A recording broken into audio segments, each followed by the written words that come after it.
Money laundering মামলায় যুব মহিলা লীগের বহিষ্কৃত নেত্রী শামীমা নূর পাপিয়ার 4 বছরের কারাদণ্ড দিয়েছে আদালত। একই সঙ্গে 5 লাখ টাকা জরিমানা করা হয়েছে। রোববার ঢাকার বিশেষ জজ আদালত এই রায় ঘোষণা করেন। এই মামলার অন্য 4 আসামিকে খালাস দেওয়া হয়েছে।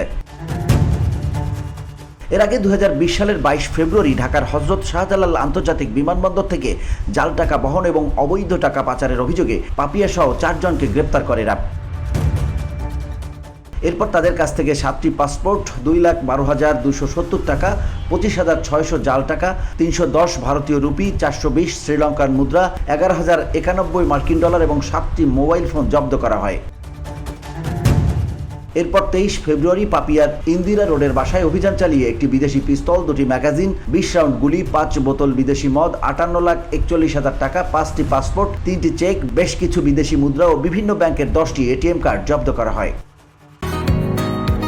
বসুন্ধরা, উত্তরা, বনশ্রী, কুড়িল ও বাড্ডা সহ রাজধানীর বিভিন্ন স্থানে অভিজাত ও অত্যাধুনিক মানের ফ্ল্যাট কেনার এক নির্ভরযোগ্য প্রতিষ্ঠান প্লেজেন্ট প্রপার্টিজ লিমিটেড।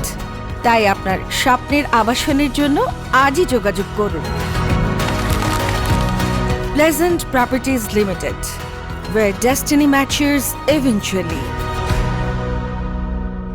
ওই ঘটনায় পাপিয়া ও তার স্বামীর বিরুদ্ধে শেরেবাংলানগর থানায় মাদক ও অস্ত্র মামলা, গুলশান থানায় মানি লন্ডারিং এর মামলা, বিমানবন্দর থানায় বিশেষ ক্ষমতা আইনে মামলা এবং অবৈধ সম্পদ অর্জনের অভিযোগে মামলা দায়ের করে দুদক। VOD Bangla news desk.